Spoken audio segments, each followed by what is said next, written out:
یہ کیا کر رہی ہو تم؟ وہ اپنا کام کر رہی تھی کہ اسے اپنے پیچھے سے کسی کی آواز سنائی دی۔ اس نے اپنی آنکھیں بھیج لی اور خود کو تیار کرنے لگی آنے والے وقت کے لیے، کیونکہ وہ جانتی تھی کہ اب وہ یقیناً اس کے ساتھ وہی ہونے والا ہے جو بچپن سے ہوتا آیا ہے۔ وہ وہ میں نے سوچا پہلے یہ کام تمہیں کس نے کہا تھا کہ ہوشیار بننے کی کوشش کرو؟ ہاں؟ مقابل کھڑی عورت نے آگے بڑھ کر 2 تھپڑ اس کے منہ پر لگا دیے تھے اور اس کے باقی کے الفاظ وہیں دب گئے تھے۔ اس نے اپنا منہ جھکایا اور رونے لگی۔ بس اب لگو رونے تاکہ کام نہ کرنا پڑے۔ یہ کپڑے سمیٹو، اسے بعد میں دھونا۔ پہلے جاؤ جا کر میرے لیے کھانا لگاؤ۔ کھانے کا وقت ہے اور میڈم کو کپڑے دھونے کی سوچ رہی ہے۔ گھر والوں کو بھوکا مارنا چاہتی ہو تم تو تاکہ اکیلی راج کرو یہاں۔ اپنے ہی منہ ہی نہ جانے کیا کیا کہتی وہ وہاں سے چلی گئی تھیں، جبکہ انابا نے آنسو بھرائی آنکھوں سے انہیں جاتے دیکھا تھا اور پھر ہاتھ دھونے کے بعد کچن کی طرف بڑھ گئی۔ انابا رحمان، جسے دنیا یتیم کہہ کر حقیر جانتی تھی، دراصل خدا کا ایک ایسا حسین شاہکار تھی جسے فطرت نے پوری یکسوئی سے تراشا تھا۔ اس کا حسن کسی شوش زدہ دریا کی خاموش لہر کی طرح پرسکون مگر دل کو کھینچنے والا تھا۔ وہ دراز قد تو نہ تھی، لیکن اس کی قامت میں ایک ایسا نفاست بھرا خم تھا جو اسے دلکش بناتا تھا۔ گہری سیاہ بڑی آنکھیں جن میں بچپن سے ہی ایک دائمی اداسی ٹھہری ہوئی تھی، مگر جب وہ پلکیں جھپکتی تو لگتا تھا جیسے ستاروں کی ایک جھلک غائب ہو گئی۔ اس کی جلد دودھیا چاندی جیسی سفید تھی اور جب شرم یا غصے کی سرخی اس پر پھیلتی تو وہ کسی گلاب کی پنکھڑی لگتی تھی۔ اس کے بال کمر تک آتے ہوئے سیدھے گھنے اور ریشم کی طرح نرم تھے، جن کی مہک ہمیشہ اس کے ساتھ رہتی تھی۔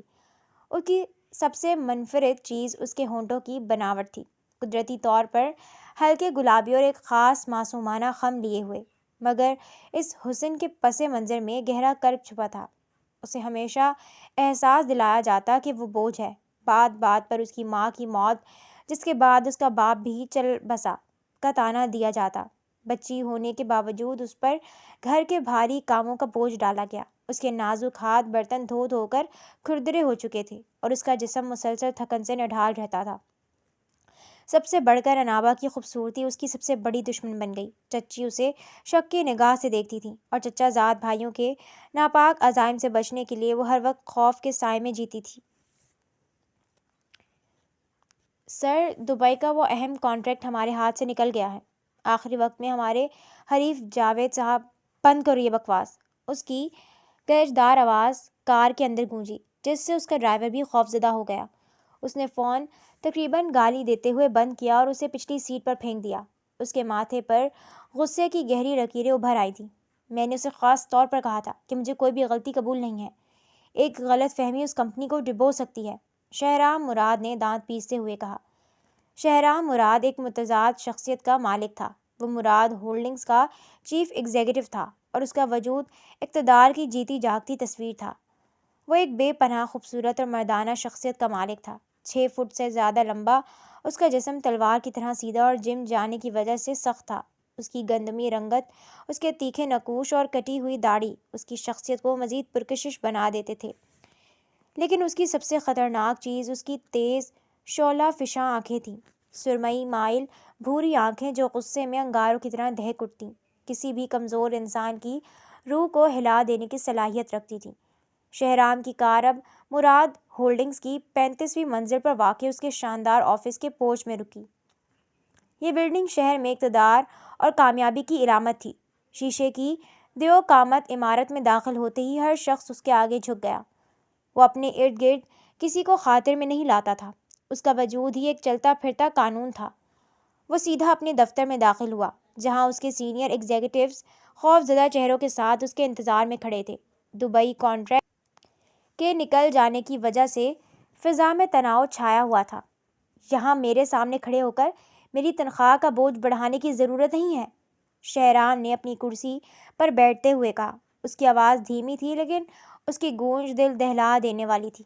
مجھے بہانے نہیں، حل چاہیے۔ مسٹر فہد، آپ اس پروجیکٹ کے ہیڈ تھے، مجھے بتائیں ہم نے مارکیٹ ریسرچ کہاں غلط کی؟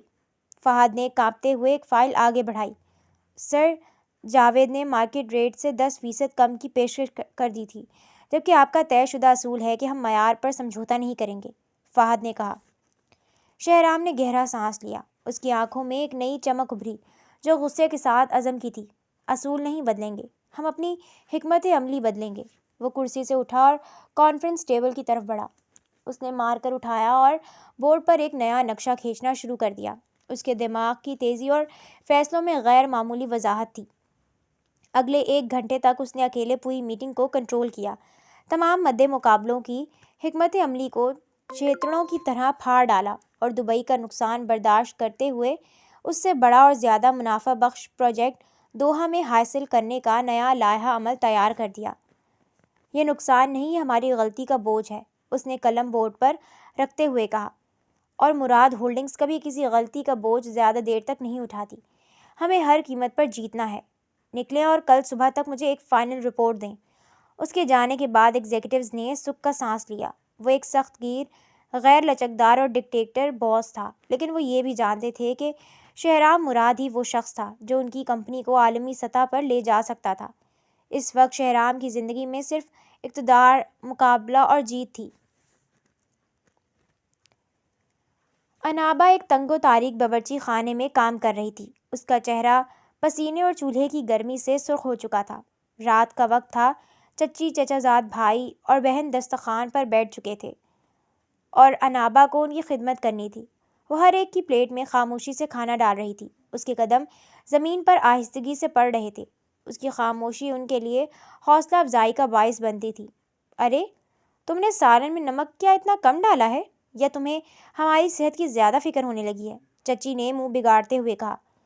وہ انابا کو ہمیشہ حسد کی نگاہ سے دیکھتی تھی۔ نہیں چچی جان، میں نے اندازے سے ڈالا تھا، انابا نے دھیمی آواز میں جواب دیا۔ اندازہ؟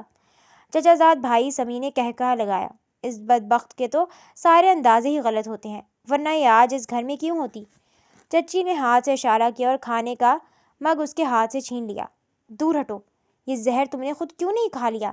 یہاں کی روٹیاں توڑنے کے بجائے تمہیں اپنے سسرال میں ہونا چاہیے تھا، مگر تم تو وہاں بھی کسی کے کام کی نہیں ہو۔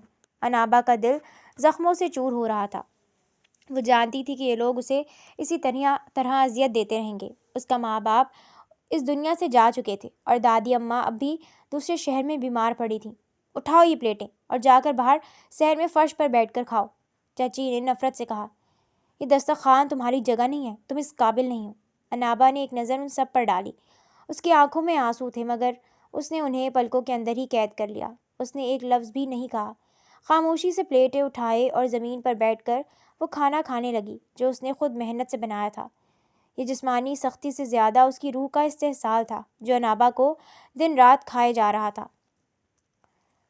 رات کے تقریباً 10 بج رہے تھے جب شہرام مراد اپنے پینٹ ہاؤس سے نکل کر اپنی خاندانی حویلی نما کوٹھی میں پہنچا۔ جیسے ہی وہ ڈرائنگ روم میں داخل ہوا، دادی اماں نے اسے دیکھ لیا۔ وہ اس وقت مغرب کی نماز کے بعد تسبیح پڑھ رہی تھیں۔ آ گئے میرے بچے، دادی اماں نے محبت اور کمزوری سے بھری آواز میں کہا۔ شہرام نے احتراماً ان کے سامنے سر جھکایا اور ان کے قریب صوفے پر بیٹھ گیا۔ جی دادی اماں، آپ کی طبیعت کیسی ہے؟ میری طبیعت بالکل ٹھیک ہے بیٹا، میں بس انابا سے ملنے جانا چاہتی ہوں، کل لے چلو، دادی اماں نے تسبیح ایک طرف رکھتے ہوئے شہرام کو کہا۔ شہرام کو یہ سن کر جھنجھلاہٹ ہوئی۔ دادی اماں، آپ جانتی ہیں کہ میں کتنا مصروف ہوتا ہوں، اور پھر اس کے بارے میں بات نہ ہی کریں تو بہتر ہے۔ آپ کو پتہ ہے کہ وہ ہمارے خاندان کے لیے کیا کچھ… بس، دادی اماں نے اپنا ہاتھ اٹھا کر اسے ٹوک دیا۔ ان کی آواز میں سختی تھی۔ مجھے کوئی بات نہیں سننی، وہ میری نواسی ہے اور میری بچی ہے، میں بہت دنوں سے اس سے ملی نہیں ہوں۔ میرا خیال تھا کہ تم اسے یہاں لے آؤ گے، مگر وہ بیچاری اب بھی وہیں ہے۔ شہرام نے صبر سے کام لیا۔ دادی اماں، میں جلد ہی اس مسئلے کو ہمیشہ کے لیے حل کر رہا ہوں، آپ اپنا دل مت خراب کریں، مجھے کوئی بہانہ نہیں چاہیے۔ دادی اماں نے شہرام کا ہاتھ پکڑ لیا۔ مجھے احساس ہو رہا ہے کہ میری بچی تکلیف میں ہے، مجھے اس سے ملنے جانا ہے۔ دادی اماں نے اٹھنے کی کوشش کی۔ شہرام تیزی سے ان کے پاس آیا۔ نہیں دادی اماں، آپ اس حالت میں سفر نہیں کر سکتی۔ اگر تم نے مجھے ابھی نہ لے کر گئے تو میں تمہارے بغیر ٹیکسی کروا کے چلی جاؤں گی۔ دادی اماں کا چہرہ ضد اور تشویش سے لال ہو رہا تھا۔ وہ ہمیشہ انابا کی طرف سے فکر مند رہتی تھی۔ شہرام جانتا تھا کہ اگر اس نے مزید انکار کیا تو دادی اماں خود کو تکلیف پہنچا بیٹھیں گی۔ ان کی صحت اس کی سب سے بڑی کمزوری تھی، اسے ہار ماننی پڑی۔ اس کی آنکھوں میں نفرت بھری تھی، مگر وہ دادی اماں کی بات ٹال نہیں سکتا تھا۔ ٹھیک ہے، شہرام نے غصے سے دانت پیستے ہوئے کہا، مگر آپ میرے ساتھ چلیں گی؟ آپ اتنی رات کو اکیلی نہیں جائیں گی؟ اس نے کہا۔ ہاں۔ دادی اماں کے چہرے پر تھوڑا سکون آیا۔ ہمیں ابھی چلنا چاہیے، میرا دل گھبرا رہا ہے۔ شہرام نے اپنا اوور کوٹ ٹھیک کیا اور ڈرائیور کو فوراً کار تیار کرنے کا حکم دیا۔ وہ بغیر ایک لمحے کی تاخیر کے اپنے شدید نفرت کو اپنے اندر دفن کر کے اپنی دادی اماں کے ساتھ اس نامعلوم سفر پر روانہ ہو گیا جس کا اختتام اسے کسی نئے انکشاف تک لے جانے والا تھا۔ وہ اپنی مرسیڈیز کی پچھلی سیٹ پر بیٹھا تھا اور اس کے ساتھ ہی اس کی دادی، جبکہ اس کے چہرے پر بیزاری صاف واضح تھی۔ وہ اس وقت تھکا ہوا تھا لیکن اپنی دادی کے کہنے پر ان کے ساتھ جا رہا تھا۔ صبح سے وہ کام کرنے میں مصروف تھی۔ دوپہر کا کھانا وہ ابھی کھا رہی تھی کہ اس کی چچی کچن میں آئی۔ جاؤ یہ کھانا سمی کو دے آؤ، وہ کمرے میں ہے۔ انابا نے حیرت سے اپنی چچی کو دیکھا۔ سمی صبح سے گھر سے غائب تھا، دوپہر کا کھانا بھی اس نے نہ کھایا تھا۔ یہی وجہ تھی کہ اس کی چچی اب سمی کو کھانا دینے کا کہہ رہی تھی۔ چاچی، لیکن میں اس کے کمرے میں نہیں جاتی، آپ نے ہی تو منع کیا تھا، وہ منمنائی تھی۔ ہاں میں نے منع کیا تھا، لیکن اب کہہ رہی ہوں نا، جاؤ، کھانا کھا نہیں جائے گا میرا بیٹا؟ چاچی نے اس کی طرف حقارت سے دیکھا۔ میرا بیٹا تو ہے ہی شریف، وہ کبھی محلے کی لڑکیوں کی طرف نہیں دیکھتا، وہ تیری طرف کیا ہی دیکھے گا؟ ہاں، اگر تو اپنے ہتھ کنڈے اس کے سامنے نہیں آزمائے گی تو وہ تیری طرف دیکھے گا ہی نہیں۔ اس کی چاچی پھر سارا الزام اس پر لگا گئی تھی۔ انابا وہیں خاموش ہو گئی تھی کیونکہ وہ جانتی تھی کہ چاچی کو جواب دینا بیکار ہے۔ اس نے کھانے کی ٹرے اٹھائی اور سمی کے کمرے کی طرف بڑھ گئی، لیکن جیسے ہی وہ کمرے میں داخل ہوئی تو سمی اپنی شرٹ اتار رہا تھا۔ انابا نے فوراً اپنا سر جھکایا۔ بھائی، یہ کھانا آپ کے لیے لے کر آئی ہوں، یہ کھا لیجیے گا، وہ کہہ کر ٹرے ٹیبل پر رکھتی پلٹی ہی تھی کہ سمی نے آگے بڑھ کر اس کا ہاتھ پکڑ لیا اور اسے اپنی طرف کھینچا تھا۔ اور بس یہی لمحہ تھا جب اس کی چاچی ہاتھ میں دودھ لیے کمرے میں داخل ہوئی تھی۔ یہ کیا کر رہی ہے؟ میں نے کہا تھا نا کہ میرے بیٹے سے دور رہنا، اس کی چاچی نے غصے سے کہا۔ نہیں چاچی، آپ نے جو دیکھا وہ بالکل ٹھیک نہیں ہے، وہ تو سمی بھائی، وہ گھبراہٹ کے باعث اب بول بھی نہیں پا رہی تھی۔ اس کی چاچی نے اسے بالوں سے پکڑا اور گھسیٹتی ہوئی کمرے سے باہر لے آئی تھی۔ ہاں، میں سب اچھے طریقے سے جانتی ہوں کہ تو کیا کہنا چاہ رہی ہے۔ لگا دے الزام میرے بیٹے پر، وہ تو تجھے بہن بہن کہتا نہیں تھکتا اور تو نے اس کو ہی نہیں بخشا۔ ارے محلے کے لڑکوں کو اپنے پیچھے لگانے کے بعد کم از کم اپنے بھائی کو تو چھوڑ دیتی۔ ڈائن بھی ساتھ گھر چھوڑ کر وار کرتی ہے، لیکن تو نے تو اپنے گھر میں ہی منہ کالا کرنا شروع کر لیا۔ تجھے شرم نہ آئی؟ وہ غصے سے مسلسل بول رہی تھی۔ نہیں چاچی، ایسی کوئی بات نہیں ہے، آپ میری بات کو سمجھیں، آپ نے جو دیکھا ہے وہ بالکل غلط ہے، آپ ایک دفعہ مجھے بولنے کا موقع تو دیں، وہ منت بھرے لہجے میں بولی۔ اماں، چھوڑنا نہیں اسے، میں نے اسے منع بھی کیا تھا کہ آپ کو یہ سب کچھ بالکل پسند نہیں ہے اور میں اسے اپنی بہن مانتا ہوں، لیکن اس نے کہا کہ یہ پورے محلے میں مجھے بدنام کر دے گی اور یہ سب کچھ کرنے لگی۔ سمی فوراً بولا تھا۔ اس کی چاچی غصے سے ایک سائڈ بڑھی اور وہاں سے ڈنڈا اٹھا کر لا کر اسے پیٹنا شروع کر دیا۔ تیری اتنی ہمت کہ تو نے میرے بیٹے پر ہاتھ ڈالا، تجھے شرم نہیں آئی یہ سب کچھ کرتے ہوئے؟ وہ مسلسل اسے مار رہی تھی اور بول رہی تھی، جبکہ انابا بولنے کی کوشش کر رہی تھی لیکن اس کی چاچی نے اس کی ایک نہ سنی۔ وہ لوگ جیسے ہی اس محلے میں داخل ہوئے، چیخو پکار کی آواز انہیں صاف سنائی دی تھی۔ فرحانہ بیگم، دادی اماں نے اپنا دل تھام لیا تھا۔ وہ اس چیخ کو جانتی تھی کہ یہ چیخ کس کی ہے۔ شہرام، میری بچی! وہ تڑپ کر شہرام کا ہاتھ تھام گئی۔ دادی آپ فکر نہ کریں، ہم پہنچ گئے نا، شہرام نے اپنی دادی کو حوصلہ دیا۔ شہرام اس ماحول سے کوفت محسوس کر رہا تھا۔ اسے یہاں آنا پسند نہیں تھا، لیکن وہ ہمیشہ اپنی دادی کے ساتھ یہاں آیا کرتا تھا اور شاید آج وہ یہاں آخری دفعہ آیا تھا۔ اس نے ٹھان لی تھی کہ اگلی دفعہ دادی کو کہیں جانا ہوگا تو وہ ڈرائیور کے ساتھ ہی بھیج دے گا۔ وہ گاڑی سے باہر نکلا اور دروازے پر دستک دی تھی، لیکن کسی نے دروازہ نہ کھولا۔ لیکن مسلسل اندر سے ایک خاتون کے چیخنے کی صاف آواز آ رہی تھی اور ساتھ میں کسی کی سسکیاں گونج رہی تھیں۔ شہرام نے اپنے ساتھ آئے گارڈ کو اشارہ کیا تو اس نے آگے بڑھ کر دروازہ ہی توڑ دیا تھا۔ اندر کا منظر دیکھ کر شہرام کی آنکھیں بھی پھیلی تھیں۔ انابا کے سر سے خون بہہ رہا تھا اور وہ نیچے زمین پر بیٹھی رو رہی تھی، جبکہ اس کی چاچی کے ہاتھ میں ایک ڈنڈا تھا۔ وہ بار بار اس کے سر اور جسم پر مار رہی تھی۔ دروازہ ٹوٹنے کی آواز پر بھی وہ نہ رکیں اور مسلسل انابا کو مارتی رہیں۔ پیچھے ہی سمی، چچا زاد بھائی، کھلے گریبان کے ساتھ چہرے پر شیطانی مسکراہٹ سجائے اسے دیکھ رہا تھا۔ تیری ہمت کیسے ہوئی یہ سب کچھ کرنے کی؟ تجھے ہم نے اپنے گھر میں پناہ دی اور تو نے یہ سب کچھ کیا؟ وہ مسلسل بول رہی تھی اور اسے مار رہی تھی، لیکن انابا نے کچھ نہ کہا اور بس سر جھکائے بیٹھی رہی تھی، روتی رہی۔ شہرام نے آگے بڑھ کر فوراً اس کی چاچی کے ہاتھ سے ڈنڈا لے لیا تھا۔ یہ کیا طریقہ ہے؟ شہرام دھاڑا۔ انابا نے نیم بے ہوشی میں شہرام کو دیکھا تھا اور پھر گیٹ سے داخل ہوتی اپنی نانی کو وہ بھاگنے کی ہمت نہ رکھتی تھی، لیکن پھر بھی اٹھ کر اپنی نانی کی طرف بھاگی تھی اور ان کے سینے سے جا لگی۔ اپنی نواسی کو اس حالت میں دیکھ کر فرحانہ بیگم کا دل پھٹنے کو تھا۔ وہ بار بار اس کے چہرے کو چومتی اور اپنے قریب کر لیتی۔ یہ کیا حالت کر دی ہے تم لوگوں نے میری بچی کی؟ فرحانہ بیگم دھاڑی تھی۔ یہ تو تم اپنی بیٹی سے پوچھو، میرے بچے پر ڈورے ڈال رہی ہے۔ محلے کے لڑکے کم تھے جو اس نے میرے بچے کو بھی اپنی خوبصورتی کے جال میں پھانسنا شروع کر دیا؟ وہ تو شکر ہے وقت رہتے میں نے دیکھ لیا، ورنہ کوئی کسر نہ تھی کہ یہ میرے بچے کو بھی گندا کرتی۔ وہ غصے سے بنا لحاظ کیے بولی، کیا بک رہی ہو؟ میری نواسی ایسا کچھ نہیں کر سکتی۔ مجھے اپنی نواسی پر پورا یقین ہے۔ انابا کیا ہوا ہے مجھے بتاؤ؟ فرحانہ بیگم نے انابا کو سنبھالتے ہوئے کہا۔ نانی، جو چاچی نے دیکھا ایسا کچھ بھی نہیں تھا، میں تو بس بھائی کو… وہ رونے کے درمیان مشکل بول رہی تھی۔ چہرے پر گہرے نیل تھے جبکہ ہونٹ کے کونے بھی پھٹ چکے تھے۔ اچھا، اب بھائی جب کمرے میں گئی تھی اس وقت تو بہت چپک رہی تھی اس کے ساتھ، اور اب سب کے سامنے ڈرامے کر رہی ہے، بھائی بنا رہی ہے۔ اس کی چاچی انابا کی بات کاٹتی غصے سے بولی تھی۔ میری نواسی کو بولنے کا موقع دو، بولو بیٹا کیا ہوا ہے؟ فرحانہ بیگم نے سختی سے ٹوکا، جبکہ باہر پورا محلہ جمع تھا۔ کون نہیں جانتا تھا انابا کی چچی کو؟ وہ گھنونے الزام انابا پر لگاتی تھیں، مارتی پیٹتی تھیں، اور اس کا گواہ پورا محلہ تھا۔ انابا گھر سے باہر جب سودا لینے کے لیے نکلتی تب اس کی چاچی اسے ہوتے محلے کے سامنے ذلیل کرتی تھی۔ محلے کے لڑکے اس کے پیچھے پاگل تھے، لیکن انابا نے کبھی ایک آنکھ اٹھا کر ان کو دیکھا بھی نہ تھا۔ اس کے باوجود اس کی چاچی سے بدکردار کہتی تھی۔ نانی، میں سچ کہہ رہی ہوں، جو چاچی نے دیکھا وہ سچ نہیں ہے۔ میں صرف وہاں کھانا دینے گئی تھی، لیکن سمی بھائی نے مجھے اپنی طرف کھینچ لیا اور… وہ بولتے بولتے چپ ہوئی تھی اور رونے لگی، جبکہ شہرام کو اس سے گھن محسوس ہوئی تھی۔ اسے انابا کے آنسو بالکل جھوٹے لگ رہے تھے۔ وہ تو پہلے ہی انابا سے بے حد نفرت کرتا تھا، اور نفرت کرنے کی وجہ صرف اور صرف انابا کی چاچی تھی۔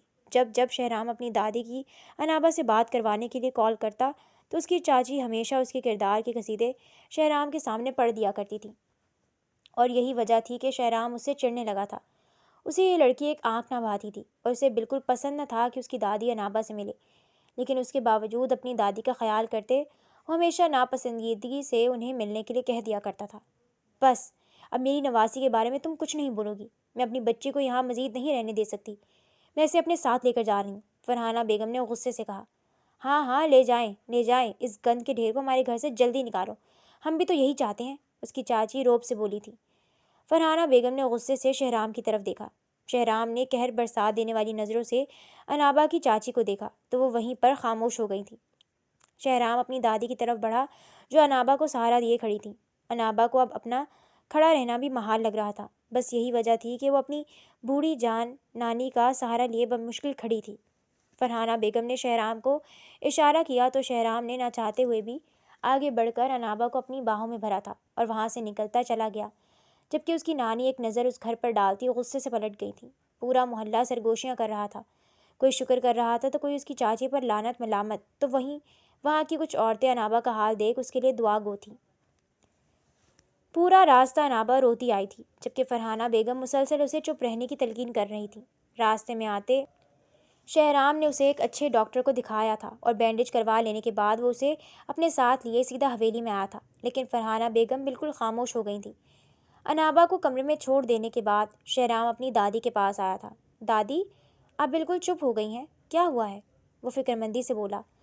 سوچ رہی ہوں اب میں انابا کو واپس نہیں بھیجوں گی، فرحانہ بیگم نے کہا تو شہرام نے اپنے لب بھینچے تھے۔ ٹھیک ہے، جیسے آپ کی مرضی دادی، مجھے کوئی اعتراض نہیں ہے، وہ انہیں تسلی دیتے بولا۔ ٹھیک ہے، پھر میں نے کچھ اور بھی سوچا ہے، فرحانہ بیگم نے کہا تو شہرام نے حیرت سے اپنی دادی کو دیکھا۔ جی دادی، آپ حکم کریں، کیا سوچ رہی ہیں آپ؟ اس نے اپنی دادی کا ہاتھ تھام کر کہا تھا۔ میں چاہتی ہوں کہ تم انابا سے نکاح کر لو، تاکہ وہ اس گھر میں بھی رہے اور عزت سے رہے، حق سے رہے، تاکہ باہر کے لوگوں کو باتیں بنانے کا موقع نہ ملے۔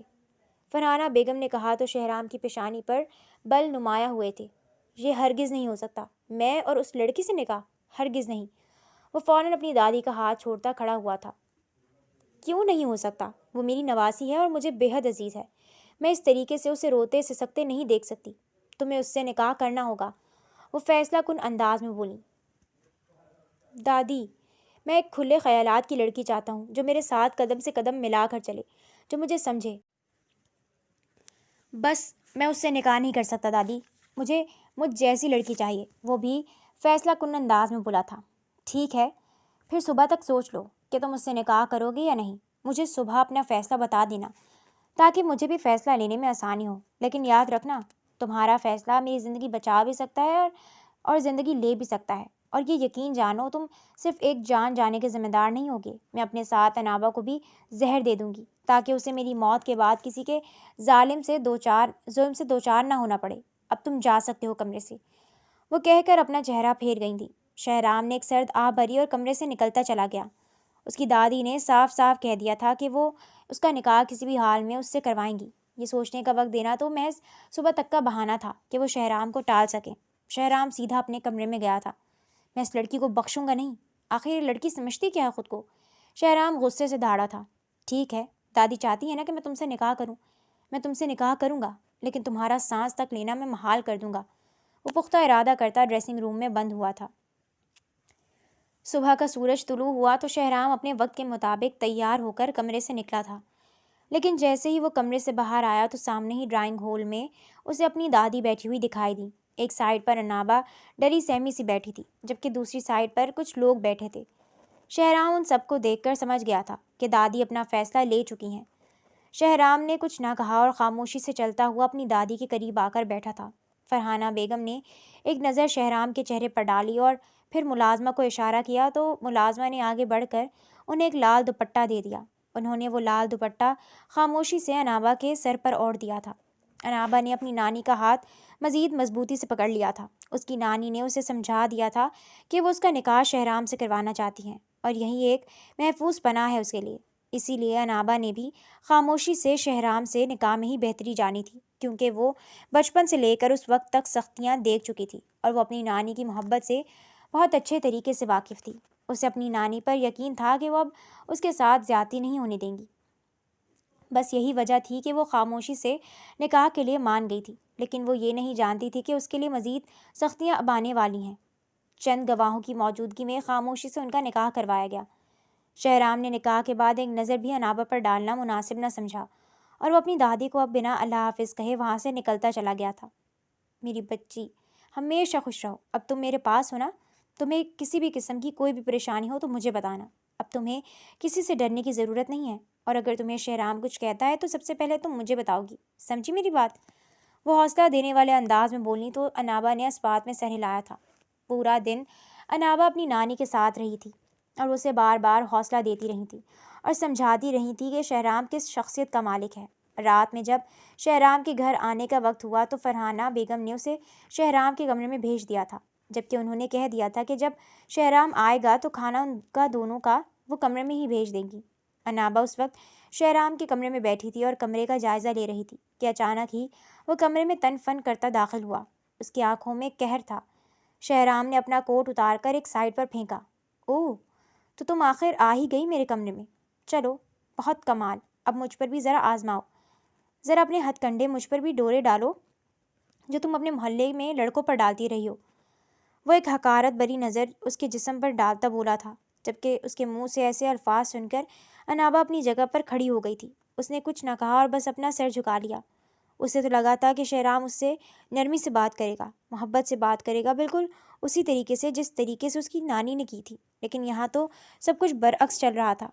انابا کو اس کے سامنے بولنا بھی فضول لگا تھا، اسی لیے اس نے ٹھیک اسی طریقے سے شہرام کے سامنے خاموشی اختیار کی تھی جس طریقے سے وہ ہمیشہ اپنی چاچی کے سامنے اختیار کر لیا کرتی تھی۔ شہرام اور نہ جانے اسے کیا کیا کہہ رہا تھا، کن کن القابات سے نواز رہا تھا، لیکن اس سب کا انابا پر کوئی خاص اثر نہیں پڑ رہا تھا۔ وہ تو ان سب چیزوں کی عادی ہو چکی تھی۔ شہرام لفظوں سے اپنا غصہ اتار لینے کے بعد ڈریسنگ روم میں بند ہوا تھا، جبکہ انابا اپنے آنسو صاف کرتی صوفے پر جا کر بیٹھ گئی تھی۔ ملازم آیا اور کھانا دے کر چلا گیا۔ شہرام واپس کمرے میں آیا تو ایک نظر انابا پر ڈالتا لائٹ بند کر کے سونے کے لیے لیٹ گیا تھا۔ نہ اس نے کھانا کھایا تھا اور نہ ہی انابا نے۔ انابا اسے کہنا چاہتی تھی کہ وہ اس کا انتظار کر رہی تھی، اس کے لیے بھوکی تھی، لیکن اس میں ہمت ہی نہ ہوئی، اسی لیے اس نے خاموش رہنا مناسب سمجھا اور ہمیشہ کی طرح روتی سسکتی بنا کھانا کھائے ہی سو گئی تھی۔ وقت کا کام تھا گزرنا اور وہ گزرنے لگا تھا۔ انابا نے مزید اپنی نانی کو پریشان کرنا مناسب نہ سمجھا تھا۔ جتنا کچھ اس کی نانی نے کر دیا تھا اس کے لیے وہی بہت تھا۔ اب اسے روز روز کی مار نہیں کھانی پڑتی تھی، روز روز کسی سے ڈانٹ نہیں کھانی پڑتی تھی۔ وہ شہرام کی باتوں کو سنتی ہی نہ تھی، وہ ہمیشہ اسے طنز و تباہٹ کرتا رہتا۔ اکثر جب وہ اس کا کوئی کام کرنے لگتی تو اسے جھڑک دیا کرتا، لیکن وہ نظر انداز کر دیتی تھی کیونکہ اسے اس لہجے کی اب عادت تھی۔ وہ ڈریسنگ روم سے نکلا تھا کہ سامنے نظر انابا پر پڑی۔ نانی کہہ رہی تھی کہ میں آپ کے ساتھ، اس کی بات مکمل بھی نہیں ہوئی تھی کہ وہ بولا، سوچنا بھی میں تمہیں لے جاؤں گا کہیں، میرے ساتھ کہیں جانے کی ضرورت نہیں ہے تمہیں، ڈرائیور ہے گھر پر، جہاں جانا چاہتی ہو اس کے ساتھ چلی جاؤ، اور یہ میرے سامنے معصوم بننے کا ڈھونگ مت کیا کرو، تمہارے لیے بہتر ہوگا، بہت اچھے سے جانتا ہوں تمہاری عشق معشوقی کے قصے۔ وہ کوٹ اس کے ہاتھ سے چھیننے والے انداز میں پکڑتا وہاں سے نکلتا چلا گیا تھا۔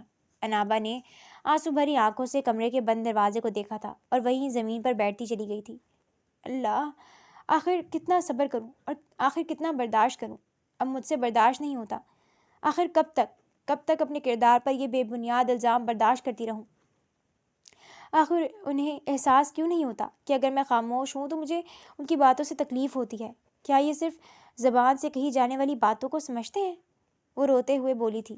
ٹھیک ہے پھر، وہ فیصلہ کن انداز میں بولتی کھڑی ہوئی، آج میں بولوں گی، آج میں بتاؤں گی انہیں کہ میں بد کردار نہیں ہوں، میرا کردار سفید چادر کی مانند ہے، دوں گی میں نے آج ثبوت۔ وہ پختہ ارادہ کرتی اپنے آنسو بے دردی سے صاف کر کے کمرے سے باہر نکلی تھی اور اپنی نانی کے پاس گئی۔ نانی، کیسی ہیں آپ؟ چہرے پر ایک نرم مسکراہٹ سے جائے وہ اپنی نانی کے کمرے میں داخل ہوئی تھی۔ وہ جب اپنی نانی کے سامنے جاتی تو ہمیشہ اسی طریقے سے مصنوعی مسکراہٹ چہرے پر سجا کر جایا کرتی تھی تاکہ اس کی نانی کو تکلیف نہ ہو، لیکن شاید آج وہ ناکام رہی تھی۔ کیا ہوا میری بچی، تم روئی ہو؟ فرحانہ بیگم نے فکر مندی سے پوچھا۔ نہیں، بالکل نہیں روئی، میں آپ کے پاؤں دباؤں؟ وہ ان کے پاس بیٹھتی بولی تھی۔ آج دن میں ہی، تم تو رات میں ہی دبایا کرتی ہو۔ انہوں نے محبت سے اس کا چہرہ تھپتھپایا تھا۔ شاید آج رات میں آ نہ سکوں، وہ چہرے پر زخمی مسکراہٹ سے جا کر بولی تھی۔ لیکن کیوں؟ تم کہیں جا رہی ہو شہرام کے ساتھ؟ اس کی نانی فوراً فکر مندی سے بولی تھی۔ ہاں، شہرام نے کہا ہے کہ ہم آج کھانا باہر کھائیں گے۔ انابا نے نہ چاہتے ہوئے بھی اپنی نانی سے جھوٹ بول رہی تھی، لیکن سینے میں اٹھتی تکلیف کے باعث ایک گلٹی اس کے گلے میں ابھر کر معدوم ہوئی تھی۔ ٹھیک ہے میرے بچے، خوش رہو۔ انہوں نے محبت سے اس کا سر تھپتھپایا تھا۔ تھوڑی دیر اپنی نانی کے ساتھ وقت گزار لینے کے بعد وہ واپس اپنے کمرے میں آ گئی تھی اور شہرام کے آنے کا انتظار کرنے لگی۔ اس نے وقت کیسے گزارا تھا وہ وہی جانتی تھی۔ وہ بس بے صبری سے شہرام کا انتظار کر رہی تھی۔ ہمیشہ کی طرح جب شہرام کمرے میں داخل ہوا تو وہ صوفے پر سر گرائے بیٹھی چھت کو گھور رہی تھی۔ اوہ، تو میڈم یہاں پر ہیں؟ موبائل نہیں ہوگا نا تمہارے پاس؟ ہاں، بور ہو جاتی ہوگی۔ کوئی مسئلہ نہیں ہے، تمہارے لیے میں ایک موبائل کا انتظام کر دیتا ہوں تاکہ تمہیں تمہارے عاشقوں سے بات کرنے کے لیے وقت مل سکے اور تم بور نہ ہو۔ وہ کوٹ اپنا بیڈ پر پھینکتا کہہ کر ڈریسنگ روم کی طرف مڑا تھا۔ میں یہ الفاظ آپ کے لیے استعمال نہیں کرنا چاہتی تھی، لیکن آپ ایک بے غیرت قسم کے انسان ہیں جو اپنی ہی بیوی کو غیر مردوں کے ساتھ جوڑ رہے ہیں۔ کیا آپ کو ایک دفعہ بھی یہ کہتے ہوئے شرم نہیں آئی کہ آپ کی بیوی کو دوسروں کے وقت کی ضرورت ہے، آپ کے وقت ہی نہیں؟ وہ یوں ہی صوفے پر سر گرائے ساتھ لیٹی بولی تھی۔ اس کے جسم میں کوئی حرکت نہ ہوئی تھی، محض لب حرکت کر رہے تھے۔ تمہاری اتنی ہمت کہ تم نے مجھ سے اس لہجے میں بات کی؟ شہرام غصے سے دھاڑا تھا۔ ہاں کی میں نے، کیونکہ اب مزید میں آپ کے الزام برداشت نہیں کر سکتی۔ کیا کہا تھا آپ نے کہ میں میرے محلے کے لڑکوں کے ساتھ چھڑے اڑاتی تھی، ان کو پھنسانے کے پینترے آزماتی تھی؟ میں نے کبھی اپنے حسن پر ناز نہیں کیا شہرام، لیکن آج کرتی ہوں۔ مجھے پینترے آزمانے کی کوئی ضرورت نہیں ہے۔ دیکھیں میری طرف، دیکھیں، کیا آپ کو لگتا ہے مجھے پینترے آزمانے کی ضرورت ہے؟ وہ اپنی شال اتار کر دور اچھالتی بولی تھی۔ نہیں، مجھے پینترے آزمانے کی ضرورت نہیں ہے۔ میں ایک ایسی لڑکی ہوں جس کی خواہش ہر مرد کرتا ہے، لیکن افسوس، کبھی آپ نے دیکھا ہو تو آپ کو پتہ چلے نا، آپ نے کبھی اپنی بیوی کی طرف دیکھا ہی نہیں۔ آپ کو اپنی بیوی صرف ایک گند کا ڈھیر لگی ہے ہمیشہ۔ تو پھر سنیں، میں نے کبھی کسی پر ہتھ کنڈے نہیں آزمائے۔ میرے پیچھے ہزاروں کتے تھے، میں نے مرد نہیں کہوں گی، کتے ہی کہوں گی۔ میرے پیچھے ہزاروں تھے، لیکن میں نے کبھی کسی کی طرف آنکھ اٹھا کر نہیں دیکھا، کیونکہ میں خود کو اپنے شوہر کی امانت سمجھتی تھی۔ میں نے اپنے شوہر کے لیے خود کو سنبھال کے رکھا تھا، لیکن مجھے افسوس ہے، جس طریقے سے میں نے دوسرے مردوں کو نظر انداز کیا، اس طریقے سے مجھے میرے شوہر نے ہی نظر انداز کر دیا۔ جس طریقے سے میں نے دوسرے مردوں کو گند کا ڈھیر سمجھا، مجھے میرے شوہر نے ہی گند کا ڈھیر سمجھ لیا۔ وہ روتی ہوئی سانس لینے کے لیے رکی۔ خیر، جائیے گا میرے محلے میں، اگر وہاں کا ایک مرد بھی یہ کہہ دینا کہ ہاں انابا کے کردار میں جھول تھا، وہ ہماری طرف مائل ہوئی تھی، تو میں خوشی خوشی اپنا سر قلم کروا دینے کے لیے تیار ہوں، لیکن مزید اپنے کردار پر تہمتیں برداشت نہیں کر سکتی۔ آپ نے جو کہنا تھا کہہ دیا۔ انابا اس کی آنکھوں میں آنکھیں گاڑے بات کر رہی تھی۔ آج پہلی دفعہ اس نے انابا کو بولتے دیکھا تھا، اور اس قدر گہرے الفاظ سن کر تو وہ بھی خاموش ہو گیا تھا۔ وہ شہرام جو اکثر ہر کسی کی بولتی بند کروا دیا کرتا تھا، آج اپنی بیوی کے سامنے خاموش کھڑا تھا۔ صحیح تو کہہ رہی تھی وہ۔ آخر کب اس نے کوشش کی ہے انابا کو جاننے کی؟ کب اس نے معلوم کروانے کی کوشش کی کہ انابا کا کردار صاف ہے یا نہیں ہے؟ انابا اسے وہیں ساکت کھڑا چھوڑ اپنی شال اٹھا کر کمرے سے باہر نکلتی چلی گئی تھی۔ شہرام کو لگا تھا کہ وہ اپنی نانی کے پاس جا رہی ہے، اور وہ جانتا تھا کہ وہ اپنی نانی کے سامنے کسی بات کا ذکر نہیں کرے گی، کیونکہ وہ ان چند دنوں میں انابا کو اتنا تو جان چکا تھا کہ وہ اپنی نانی کو تکلیف میں ہرگز نہیں دیکھ سکتی تھی۔ ذرا سی فرحانہ بیگم کی تکلیف پر تڑپ اٹھتی تھی۔ آخر کیسے وہ آج اتنی بڑی بات انہیں جا کر بتا سکتی تھی؟ شہرام پوری رات کروٹیں بدلتا رہا، اسے سکون نہیں تھا۔ وہ انابا کا انتظار کر رہا تھا، لیکن انابا کمرے میں آئی ہی نہ تھی۔ وہ عام طور پر جب رات میں اپنی نانی کے ساتھ ہوتی تھی تو دیر سے صحیح لیکن کمرے میں واپس آ جایا کرتی تھی، لیکن آج وہ نہ آئی تھی۔ آخر ایک دفعہ بھی تو اس نے انابا سے صفائی نہیں مانگی تھی، اس سے بات کرنے کی کوشش نہیں کی تھی۔ وہ خود کلامی کر رہا تھا۔ وہ انابا سے صبح بات کرنے کا سوچ کر پوری رات بے سکون رہا تھا، اور وہ کروٹیں بدلتا رہا۔ جیسے ہی رات گزری، وہ تیار ہو کر کمرے سے نکلا اور اپنی دادی کے کمرے کی طرف قدم بڑھائے، لیکن کمرے کے دروازے کے پاس جاتے ہی وہ پلٹ گیا تھا۔ انا اس کے آڑے آ رہی تھی۔ آخر کیسے وہ اس سے جا کر بات کر سکتا تھا جس کو میں نظر انداز کرتا آیا تھا، اتنی تہمتیں لگاتا آیا تھا؟ آخر کیسے اس سے بات کرتا؟ وہ گھر سے نکلتا چلا گیا تھا اور سیدھا آفس میں آیا۔ سر، یہ کچھ فائلز ہیں، مینیجر نے کہا تھا۔ ایک ملازم نے آفس میں داخل ہوتے ہوئے کہا، لیکن شہرام مراد نے نہ جانے کن سوچوں میں گم تھا۔ اسے اپنے مینیجر کی آواز ہی نہ آئی، اور آج یہ پہلی دفعہ ہوا تھا کہ وہ اپنے کام کو لے کر اتنا غیر سنجیدہ تھا۔ مینیجر کو حیرت ہوئی کہ وہ آفس میں ہوتے ہوئے بھی کسی اور سوچوں میں گم ہے، وہ کام کے علاوہ کسی اور بارے میں سوچ رہے ہیں۔ سر، اس نے ایک بار پھر پکارا، لیکن اس دفعہ پھر شہرام مراد نے اس کی پکار نہ سنی۔ سر، اس دفعہ مینیجر نے تھوڑی تیز آواز میں پکارا تو شہرام مراد چونک کر اس کی طرف دیکھنے لگا۔ ہاں بولو، کیا ہوا؟ شہرام نے سیدھا ہو کر بیٹھتے ہوئے کہا۔ سر، یہ کچھ فائلز ہیں، آپ نے منگوائی تھی نا؟ مینیجر نے کہا تھا۔ شہرام نے اس بات میں سر ہلایا تھا اور اسے جانے کا اشارہ کیا۔ اچھا سنو، یہ اس ایڈریس پر جاؤ اور یہاں کے سب پرانے رہنے والے ہیں، ان سب کو بلا کر لے کر آؤ، اور خاص طور پر مردوں کو لے کر آنا۔ نہ چاہتے ہوئے بھی شہرام مراد انابا کے بارے میں جاننا چاہتا تھا کہ اس کے لفظوں میں کتنی سچائی تھی۔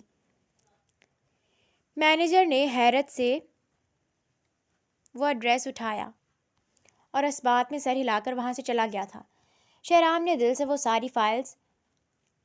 سے وہ ساری فائلز ایک طرف رکھ دیں اور گلاس وال کے باہر دیکھنے لگا۔ وہ جب سے آفس آیا تھا مسلسل انابا کے بارے میں سوچ رہا تھا۔ انابا کا روندا ہوا چہرہ اس کی آنکھوں کے سامنے آ رہا تھا۔ اس نے کل پہلی دفعہ انابا کو غور سے دیکھا تھا، اور جب دیکھا تو وہ دیکھتے ہی رہ گیا تھا۔ اتنی تکلیفیں اس نے برداشت کی تھیں، اتنی ہمت کہاں سے آئی تھی اس میں؟ چند گھنٹوں کے بعد مینیجر ان سب لوگوں کو لے کر آفس کے قریب موجود ریسٹورانٹ میں آ گیا تھا، جہاں کا ریسٹورانٹ شہرام مراد کے کہنے پر خالی کروا دیا گیا تھا۔ شہرام جیسے ہی وہاں گیا تو پورے محلے کے لوگ اسے دیکھ کر سمجھ گئے تھے کہ وہ کون ہے۔ شہرام سب سے آگے والی ٹیبل پر جا کر بیٹھ گیا تھا اور سب کی طرف نظر ڈالی۔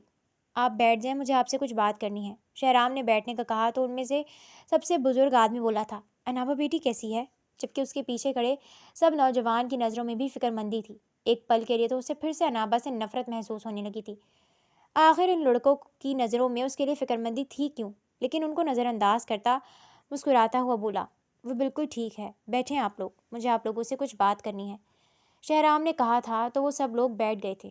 بیٹا، اس دن اس کی چاچی نے جو بھی کہا تم اس پر ہرگز یقین نہ کرنا۔ میں گواہی دیتا ہوں انابا کے کردار کی۔ انابا جیسی بچی میں نے آج تک نہیں دیکھی۔ چاچی کی اتنی مار کھا لینے کے بعد بھی اس نے کبھی اف نہ کہا۔ جب ہم نے اس سے پوچھا کہ اس پر ظلم ہوتا ہے تو وہ ہمیشہ ہنس کر ٹال دیا کرتی کہ مائیں اپنی بیٹیوں کو مارا کرتی ہیں، ڈانٹا کرتی ہیں۔ میری چاچی بھی بس وہی کرتی ہیں، لیکن پورے محلے کو سب دیکھتا تھا۔ وہ روز کسی نہ کسی لڑکے کو لے کر اسے بدنام کرنے کی کوشش کیا کرتی۔ تماشا پورے محلے میں لگا کرتا تھا۔ اگر انابا کے پیچھے کوئی لڑکا ہوتا بھی تو وہ ہمیشہ یہی سمجھتی کہ انابا نے اسے بلایا تھا، لیکن میرے محلے کے نوجوان ان کو کبھی اس نے دیکھا تک نہیں، وہ ان میں سے کسی کو جانتی تک نہیں ہے۔ شہرام کے کچھ بولنے سے پہلے ہی وہ بزرگ بولنا شروع ہو گیا تھا، جبکہ شہرام کا سر جھک گیا تھا۔ وہ یہی پوچھنے کے لیے تو انہیں یہاں لایا تھا اور اس کی مشکل اس بزرگ نے آسان کر دی تھی۔ شہرام نے کچھ نہ کہا۔ ان سب کو کھانا کھلانے کے بعد واپس عزت سے ان کے محلے میں چھوڑ کر آ جانا۔ شہرام نے اپنے مینیجر سے کہا اور اٹھ کر وہاں سے نکلتا چلا گیا تھا۔ ڈرائیور کو گاڑی سے باہر نکالا اور خود ڈرائیونگ سیٹ سنبھالتا حویلی کا رخ کر گیا۔ وہ بھاگتا ہوا حویلی میں داخل ہوا تھا اور سیدھا اپنی دادی کے کمرے میں گیا، لیکن جیسے ہی وہ کمرے میں داخل ہوا تھا اس کی دادی کمرے میں اکیلی تھی۔ وہ اپنی دادی کی پکار کو بھی انسنا کرتا اپنے کمرے کی طرف بھاگا تھا، لیکن انابا وہاں بھی نہ تھی۔ وہ واپس اپنی دادی کے کمرے میں آیا۔ انابا کہاں ہے دادی؟ وہ اپنی دادی کے پاؤں میں بیٹھتا بولا تھا۔ کیا مطلب انابا کہاں ہے؟ وہ تو کل رات تمہارے ساتھ ہی گئی تھی کھانا کھانے کے لیے، دادی نے حیرت سے کہا تھا۔ شہرام وہی خاموش ہو گیا۔ اس نے کچھ نہ کہا اور خاموشی سے اٹھ کر کمرے سے باہر نکل گیا، جبکہ اس کے پیچھے اس کی دادی اسے پکارتی رہ گئی تھی۔ شہرام واپس اپنے کمرے میں آیا اور مینیجر کو کال کر کے وہ انابا کو ڈھونڈنے کا کہہ چکا تھا۔ ہر پولیس اسٹیشن میں اس کی تصویر بھیج دی گئی تھی، ہر جگہ ناکہ بندی کر دی گئی تھی اور پورے شہر میں پولیس انابا کو ڈھونڈ رہی تھی، لیکن وہ تھی نہ جانے کہاں چھپی بیٹھی تھی۔ اس کی دادی کمرے میں داخل ہوئی تو وہ سامنے ہی سر نیچے کیے بیٹھا تھا۔ کہاں ہے؟ فرحانہ بیگم نے غصے سے پوچھا۔ دادی، وہ مجھے نہیں مل رہی، میں اس سے ملنا چاہتا ہوں، اس سے معافی مانگنا چاہتا ہوں۔ میں نے آج تک جو کہا میں ان تمام الفاظ کی معافی مانگنے کے لیے تیار ہوں، بس مجھے ایک دفعہ وہ مل جائے دادی، وہ بے بسی سے بولا تھا۔ کیا تمہیں اپنے کہے پر پچھتاوا ہے؟ کیا تم سچ میں اس سے معافی مانگو گے؟ فرحانہ بیگم نے پوچھا تو شہرام نے اس بات میں سر ہلایا تھا۔ میں تمہیں اتنی جلدی بتانا تو نہیں چاہتی تھی، لیکن جتنی مجھے انابا عزیز ہے اتنے ہی تم عزیز ہو، اسی لیے تمہیں بتا رہی ہوں۔ جاؤ جا کر اسے منا لو، وہ گیسٹ روم میں ہے، وہ کہہ کر کمرے سے نکلی تھیں، جبکہ شہرام کو یوں محسوس ہوا جیسے اسے ایک نئی زندگی مل گئی ہو۔ وہ اٹھا اور اٹھ کر کمرے سے باہر نکلا تھا اور سیدھا گیسٹ روم کی طرف بھاگا۔ اس نے پورا شہر چھان لیا تھا، لیکن اپنے گھر میں تو اس نے ایک دفعہ بھی نہ ڈھونڈا تھا۔ شہرام بے تحاشا بھاگتا ہوا گیسٹ روم کے دروازے تک پہنچا تھا۔ دروازہ اندر سے بند تھا۔ اس کا دل سینے میں زور زور سے دھڑک رہا تھا۔ خوف اور ندامت کا ایک عجیب امتزاج اس پر طاری تھا۔ اس نے آہستگی سے دروازے پر دستک دی۔ انابا، کیا تم اندر ہو؟ دروازہ کھولو، میں شہرام ہوں۔ اس کی آواز پہلے جیسی گرجدار اور مغرور نہیں تھی، بلکہ نرمی اور التجا سے گندی ہوئی تھی۔ اندر انابا ایک کرسی پر بیٹھی کھڑکی سے باہر دیکھ رہی تھی۔ اس کی آنکھیں اب خشک ہو چکی تھی، لیکن اس کے دل پر زخم بہت گہرا تھا۔ وہ جانتی تھی کہ یہ شہرام کی آواز ہے، لیکن وہ اٹھنا نہیں چاہتی تھی۔ چلے جاؤ یہاں سے، مجھے کسی سے کوئی بات نہیں کرنی، انابا نے اندر سے رندھی ہوئی آواز میں جواب دیا۔ خدارا انابا، میں جانتا ہوں کہ میں نے بہت بڑی غلطی کی ہے، میں تمہارے سامنے ہاتھ جوڑ کر معافی مانگنے آیا ہوں، صرف ایک دفعہ میری بات سن لو پلیز، شہرام نے اصرار کیا۔ جب انابا نے کوئی جواب نہیں دیا تو شہرام نے بے چینی میں دروازے کا ہینڈل دبایا اور یہ دیکھ کر حیران رہ گیا کہ اندر سے کنڈی نہیں لگی ہوئی تھی۔ وہ آہستہ سے اندر داخل ہوا۔ گیسٹ روم کی خاموشی میں انابا کا وجود سمٹا ہوا تھا۔ شہرام نے دروازہ بند کیا اور قدم قدم چلتا ہوا اس کے پیچھے جا کر کھڑا ہو گیا۔ انابا، اس نے صرف اتنا کہا۔ انابا نے اپنا سر نہیں اٹھایا۔ اس کی آواز میں اب گہرا درد تھا۔ کیوں آئے ہیں آپ؟ کیا کوئی نیا الزام لگانا باقی رہ گیا ہے، یا کوئی اور القاب آپ نے سوچا ہے جو ابھی تک آپ نے مجھے نہیں دیا، یا شاید آپ یہ سوچ کر آئے ہیں کہ میں نے آپ کی بات پر آپ کے عاشقوں کی لسٹ بنانے والا موبائل لے لیا ہوگا؟ شہرام کے دل میں ایک سوئچ بھو دی گئی۔ اس نے کتنی بے رحمی سے اس کے پاکیزہ کردار پر کیچڑ اچھالا تھا۔ خدا کے لیے ایسا مت کہو۔ شہرام اس کے سامنے گھٹنوں کے بل بیٹھ گیا، بالکل اسی انداز میں جیسے ایک شکست خوردہ بادشاہ اپنے حریف کے سامنے جھکتا ہے۔ میں جھوٹا تھا، میں جاہل تھا اور میں اندھا تھا۔ میں نے وہ سنا جو میری نفرت سننا چاہتی تھی۔ میں نے تمہیں ایک بار بھی موقع نہیں دیا کہ تم خود کو سچا ثابت کر سکو۔ میں نے تمہارے آنسو، تمہاری خاموشی سب کو ڈرامہ سمجھا۔ وہ اس کا ہاتھ پکڑنے کے لیے جھکا، لیکن انابا نے اپنا ہاتھ سختی سے پیچھے کھینچ لیا۔ میں آپ کے ساتھ کیا کرتی؟ انابا کا لہجہ تلخ تھا۔ آپ تو صرف چاچی کی باتوں کو سمجھتے تھے، میرے الفاظ کو نہیں۔ جب میرا کردار اس محلے میں جہاں میرا خون پسینہ شامل تھا وہاں بھی داغدار تھا تو آپ کیسے یقین کرتے؟ آپ کو تو ہمیشہ میں ایک بوجھ لگی، ایک مجرمہ لگی۔ شہرام نے اپنا سر شرمندگی سے جھکا لیا۔ تمہارے پیچھے ہزاروں کتے تھے، میں تمہارا سانس لینا محال کر دوں گا، مجھے تم پر ڈورے ڈالو۔ اس کے اپنے الفاظ گونجنے لگے تھے۔ میں جانتا ہوں کہ میرے الفاظ زہر تھے، میں آپ سے معافی کے لائق نہیں ہوں، لیکن میری دادی نے سچ کہا، میں نے آج پورے محلے کے لوگوں سے ملاقات کی ہے، انہوں نے آپ کے کردار کی گواہی دی ہے، وہ جانتے ہیں کہ تم کتنی پاکیزہ ہو۔ شہرام نے ندامت سے کہا، مجھے معلوم ہو گیا ہے کہ میں نے تمہارے ساتھ کتنا بڑا ظلم کیا ہے۔ انابا کی آنکھوں میں دوبارہ آنسو آ گئے، لیکن اس دفعہ یہ درد کے نہیں، شاید اس بات کے تھے کہ کسی نے تو آخر کار اس کے سچ کو جانا۔ آپ نے میرے زخموں پر مرہم نہیں رکھا شہرام، آپ نے ان زخموں کو مزید کریدا ہے، انابا نے ہچکیاں لیتے ہوئے کہا۔ شہرام کو محسوس ہوا جیسے اس کا سینہ پھٹ جائے گا۔ اس نے آہستہ سے انابا کے پاؤں چھوئے۔ یہ شہرام مراد کی طرف سے کامل شکست تھی۔ اگر تم نے آج مجھے معاف نہ کیا تو میں خود کو کبھی معاف نہیں کر پاؤں گا۔ میں تم سے وعدہ کرتا ہوں کہ آئندہ میری طرف سے کوئی ایسا ایک لفظ بھی نہیں نکلے گا جو تمہاری پاکیزگی پر شک کرے۔ میں تمہاری سزا بھگتنے کے لیے تیار ہوں۔ شہرام کے چہرے پر اتنی ندامت اور بیچارگی دیکھ کر انابا کا دل بھی پگھل گیا۔ اس نے ہمیشہ سے محبت اور رشتوں کے لیے ترس کھایا تھا، وہ کسی کو زیادہ دیر تک اذیت میں نہیں دیکھ سکتی تھی۔ اس نے اپنا ہاتھ آگے بڑھایا اور شہرام کے بازو کو آہستہ سے چھو لیا۔ اٹھیں، انابا نے دھیمی آواز میں کہا، میں نے آج تک کسی کا بوجھ نہیں اٹھایا، نہ آپ کو اپنی ندامت کا بوجھ اٹھانے دوں گی۔ آپ مجھ سے وعدہ کریں۔ شہرام جلدی سے اٹھا، اس کی آنکھوں میں امید کی کرن جاگی تھی۔ میں وعدہ کرتا ہوں۔ کہو کیا وعدہ کروں؟ وعدہ کریں کہ اب آپ میری طرف صرف یقین کی نظر سے دیکھیں گے۔ میں آپ کو معاف کرتی ہوں، لیکن میرے دل کو بھرنے میں وقت لگے گا۔ شہرام کا سر شکریہ سے جھک گیا تھا۔ میں یہ وقت تمہیں دوں گا انابا، جتنی بھی سزائیں تم مجھے